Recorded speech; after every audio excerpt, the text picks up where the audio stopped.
Who will open the front door to that house where your child is trick-or-treating? Law enforcement in every neighborhood want to make sure that the door is not answered by a registered sex offender or sexual predator. Tonight, our I-Team is helping you keep your kids safe. We begin with Tarek Miner, looking into the rules offenders must follow and the steps authorities are taking to protect your family. In Duval County, there are 2,081 registered sex offenders and predators who live in almost every neighborhood. On nights like Halloween, where children are going door to door for candy, police are tightening the rules.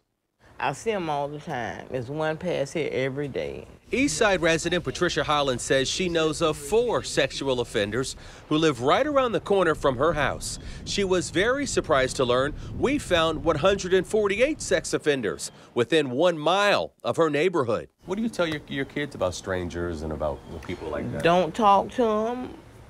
Don't have nothing to say to them. If they say anything to you, just walk away. If they look like they're coming towards you, run. Holland says she worries that Halloween presents an enticing opportunity for sex offenders because of the number of kids out at night trick-or-treating and knocking on strangers' doors.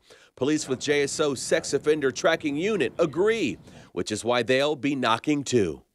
We'll start conducting sweeps of the city. We have basically a pre-planned operation where all sexual predators and all sexual offenders who have victims that are children get checked to make sure they have no enticing decorations or anything like that up at their house. When night falls in Duval County, JSO officers say the lights at the homes of sex offenders have to be completely turned off.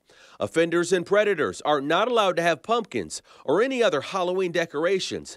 They're also required to post a sign outside meant to deter children and their parents. Do they have to put the sign out, though? I mean, it says no candy here, or is it just don't put anything that entices children? It's one of those mixed bags. The sign needs to be put up, but if the house is completely dark, it's away from the road, there's no way it can entice a child, we're not going to have a detective actually go up to check for the sign. If there is a porch light up, we will have a detective go up to make sure the sign's there, there's nobody home, that type of thing. So it's one of the secondary things we'll look for. We basically want a dark house. Is there one side of town that has more sex offenders than the other? Typically, the western side of town has more. Why the west side? Police say because there are more rural neighborhoods, allowing sex offenders to follow the law that keeps them from living too close to where children gather. I heard when I first moved in to be careful because there was a house full of them down there. Mackenzie Parton has a newborn. She looks at life differently now that she has a child to protect. According to the FDLE website, she lives across the street from a duplex where 13 sex offenders are registered with the state.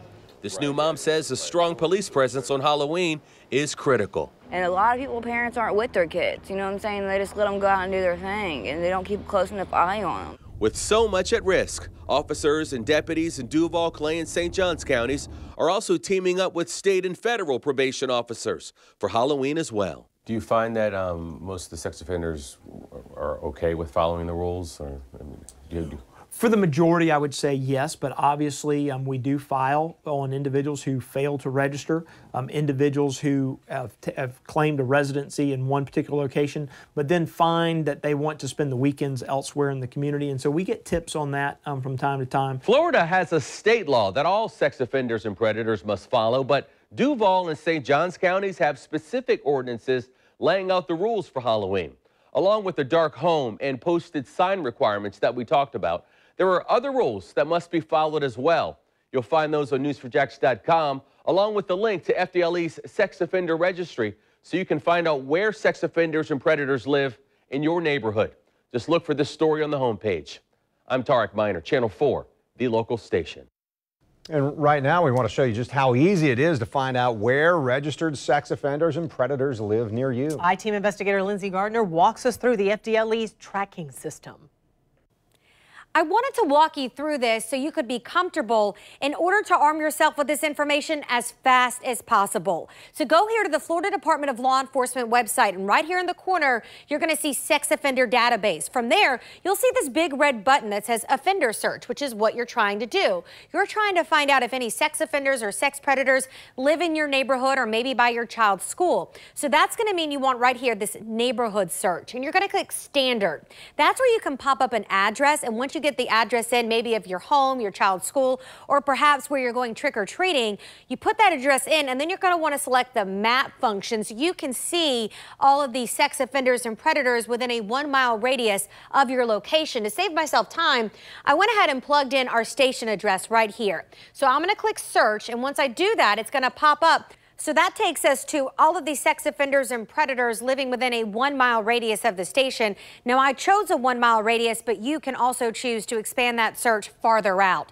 In here, we're able to see that several sex offenders, 1 sex predator, that's the P marker right there, and the M means multiple, and of course, that's going to be the Duval County Jail, where many sex offenders and predators are registered and currently living here right now.